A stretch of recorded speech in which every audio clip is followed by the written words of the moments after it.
après le rebondir, le CAC 40 a été rattrapé par les tensions géopolitiques aujourd'hui au Moyen-Orient, alors qu'Israël a déclaré qu'il y aurait une riposte à l'attaque iranienne sur son sol. L'indice finit la séance en repli de 1,4%.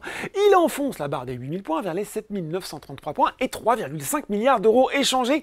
Les marchés qui restent également plombés par la brusque remontée des rendements obligataires accentuée hier après la publication de ventes au détail aux États-Unis supérieures aux attentes en mars. Alors que la saison des résultats trimestriels démarre outre-Atlantique, eh bien les indices américains affichent une évolution contrastée à 17h45. Le Dow Jones est à plus 0,2% alors que les Nasdaq évoluent proche de son seuil d'équilibre.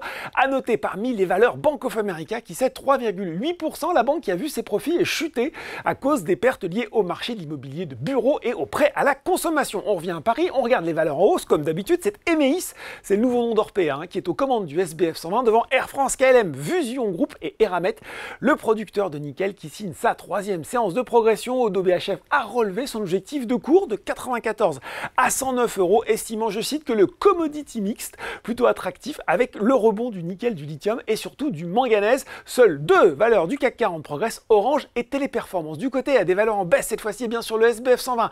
Valneva est à nouveau sous pression, le titre de la biotech spécialisée dans les vaccins qui cède désormais plus de 20% depuis le début de l'année. Argan et CGG repartent aussi en baisse. Et puis c'est ArcelorMittal qui plie le plus sur le CAC 40. Le géant de l'acier est notamment pénalisé par un abaissement de recommandation de Deutsche Bank qui est passé d'acheter à conserver et puis un objectif de cours abaissé de 31 à 29 euros.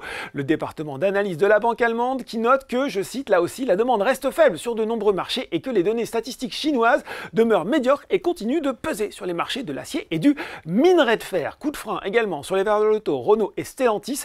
Concernant ce dernier, les actionnaires du groupe ont approuvé la rémunération versée au directeur général Carlos Tavares, celle-ci pouvant atteindre 36,5 millions d'euros. Enfin, les bancaires BNP Paribas et Société Générale sont aussi à la peine aujourd'hui. Voilà, c'est tout pour ce soir. En attendant, n'oubliez pas, tout le reste de l'actu éco et finance est sur Boursorama.